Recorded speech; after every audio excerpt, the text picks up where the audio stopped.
Welcome back to the Weekly What's Up. I'm Mary Desmond. And I'm Jordan Flaherty, and this is Weird National News. Our first story takes place in the Down Under. According to NBC News, the fire department in Queensland, Australia, discovered the aftermath of what appeared to be a real-life sharknado. Apparently, an aggressive cyclone with wind speeds of up to 160 miles per hour hit Australia. The exceptionally strong wind and torrential rain pulled a dead bull shark out of the water and onto the land. The shark was found lying in a puddle after the storm. What do you think? Could you imagine, finding that, though? It's casual. There's just, you're, a walking dead to your shark car, and you're like, all right, chilling. yeah, bet.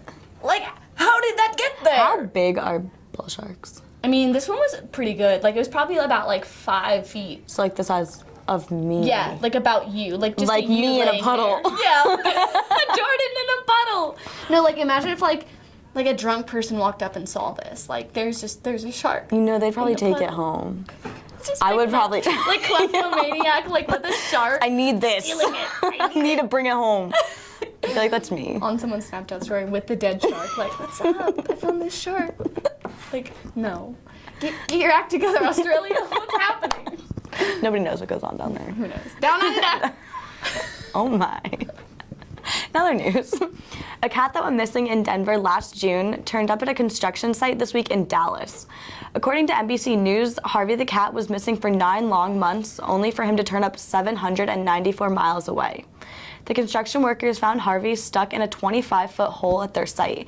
They retrieved him and turned him over to the Animal Services, who then cleaned him and located his family in Denver using his microchip.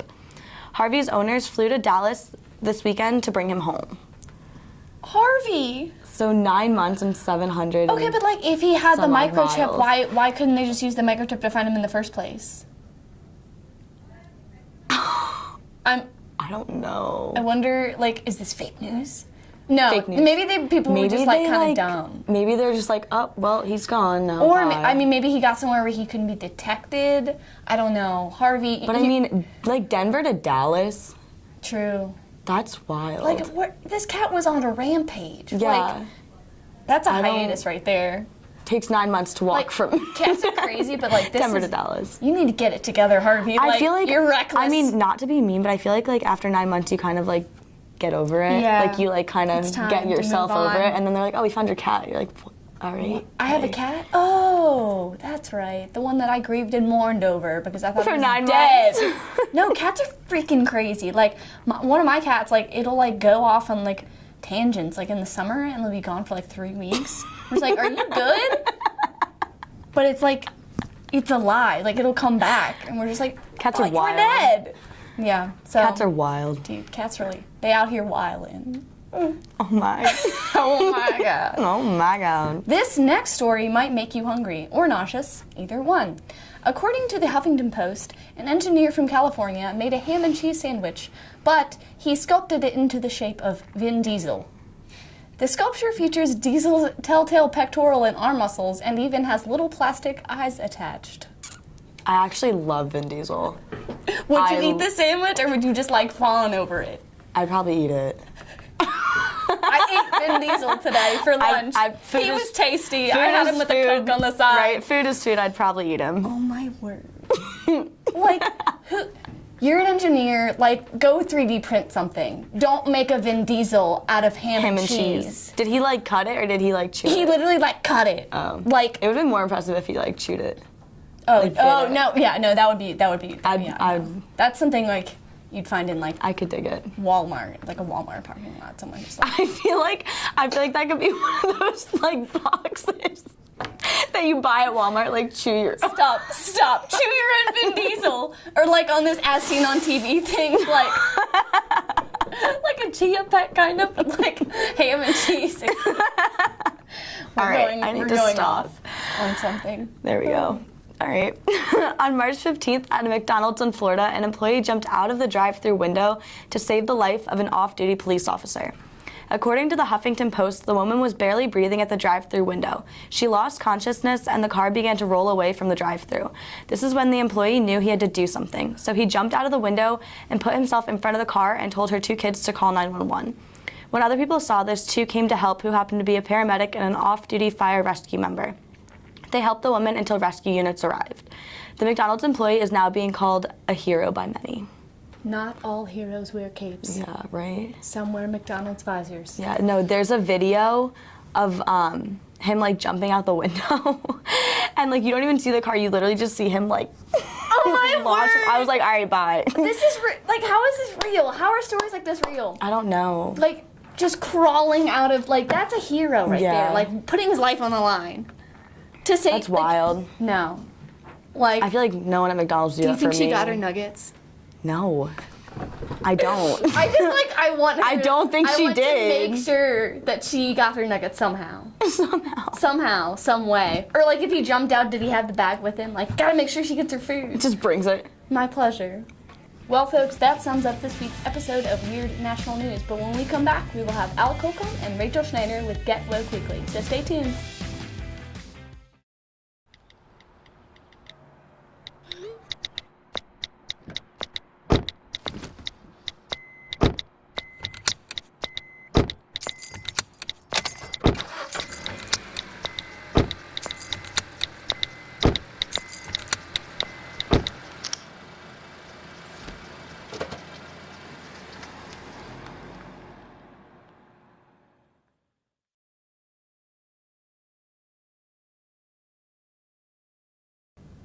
Welcome back to the Weekly What's Up. I'm Alec Holcomb. And I'm Rachel Schneider, and this is Get Woke Weekly.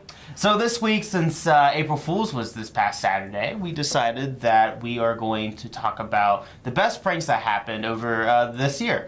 So let's start by talking about Google. Now, Google doesn't really pull pranks necessarily, more like fun little Easter eggs they hide within their apps and all over the internet. So for this year, it was the conversion of Google Maps to a Miss Pac-Man game. That's right, the roads and buildings were converted to routes and ghosts. So, what do you think about this? I was really surprised when I found that out because I was just like plying my way to class and I saw it on there and I was like, oh, little game, so cool. I was wondering, like, this was the first prank that was presented to me, but I just kind of brushed off like it was nothing. Like, I literally went on Google Maps, saw the little Miss Pac-Man icon, was like, huh, and I didn't click on it.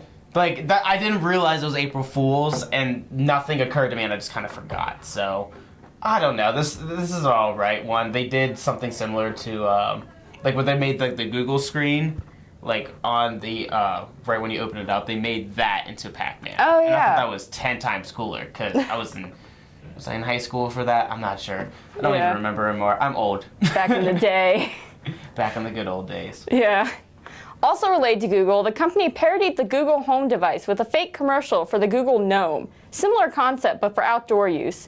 It gives you up-to-date weather reporting while you're outside, and when asked if a plastic cup can be composted, it replies, really, we're all compost if you think about it.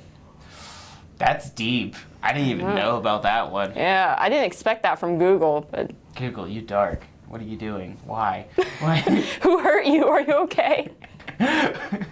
Do you know someone who, is outside a lot that needs a Google Gnome? Is this what this is about? Don't know. Does anyone really need the Google Gnome? No, but good try.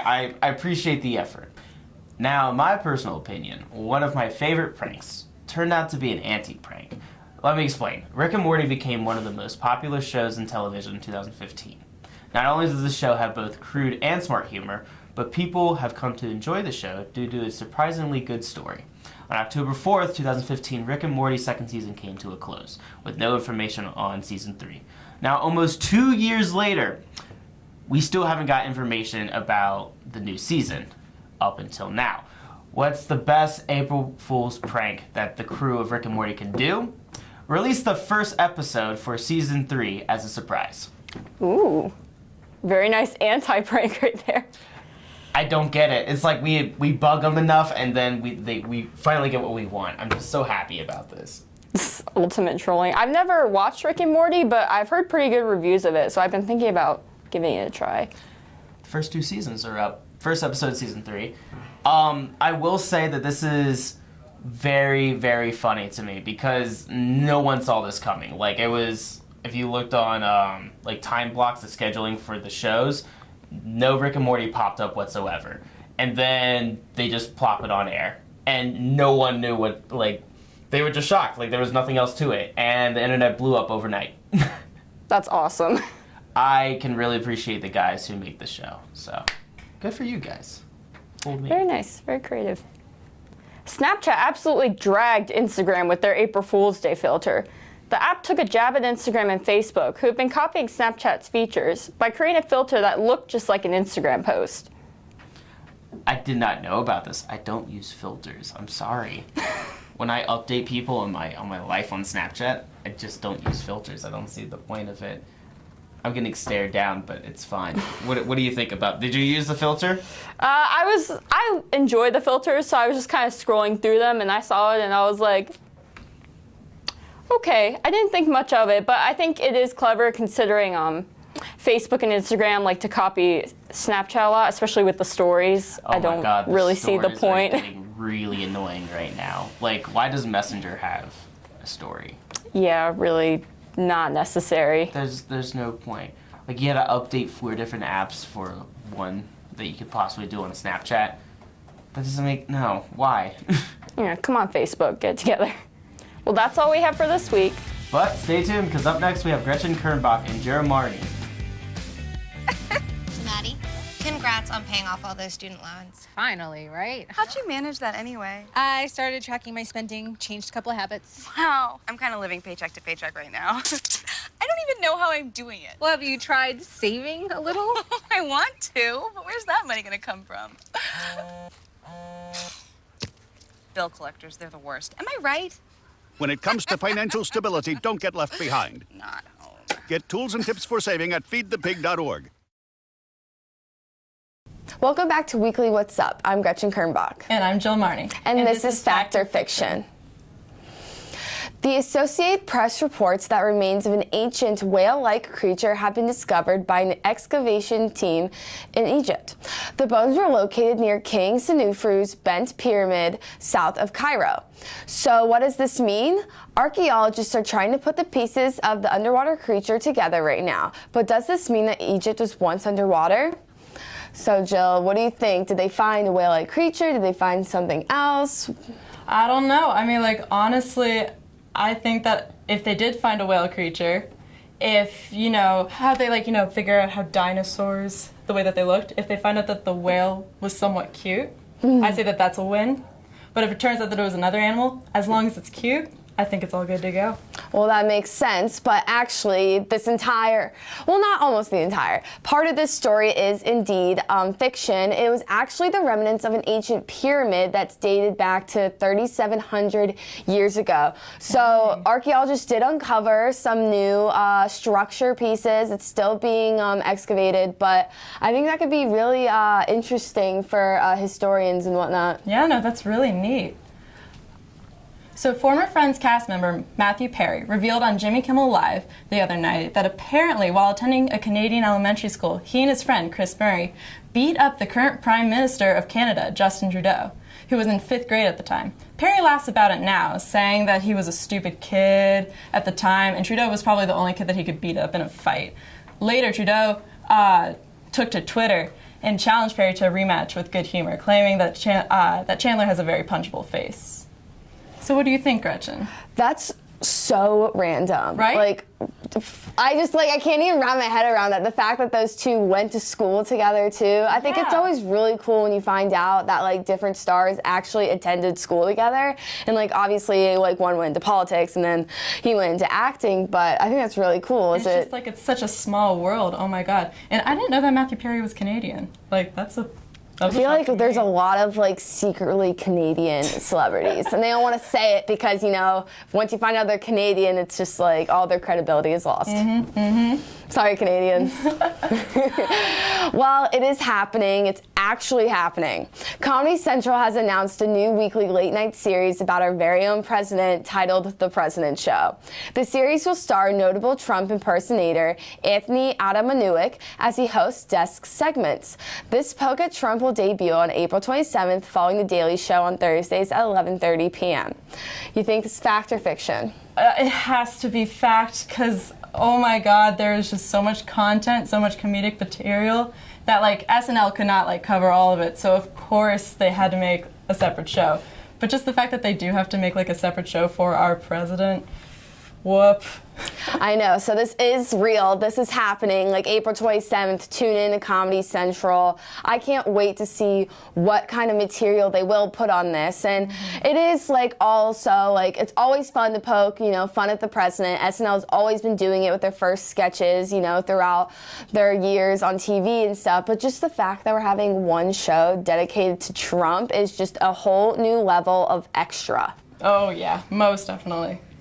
So recently this week, George Takei, beloved actor and activist, posted an article revealing his intention to run for Congress, saying the cat was out of the bag. Curiosity initially arose when Takei and his husband purchased rural property in Tulare County, California. And now Takei expresses interest in stealing David Nunes' chair in 2018.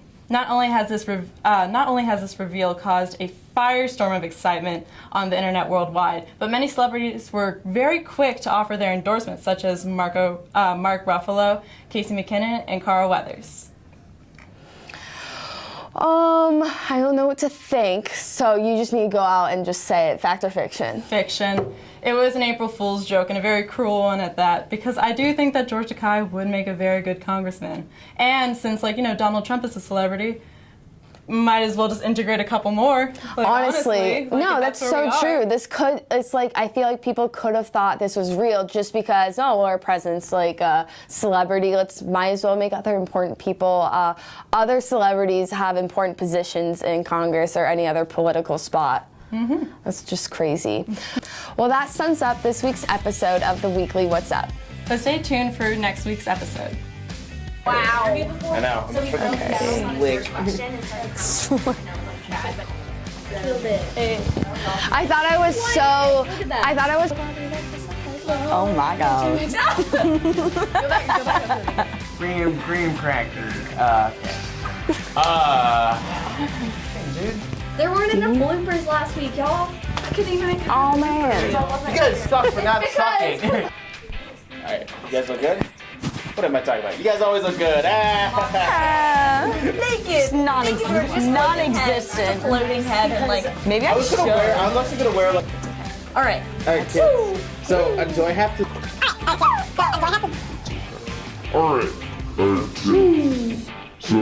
That's me. You just said my name. I'm next. That's me. Oh man. Behind the scenes. Wee-ha!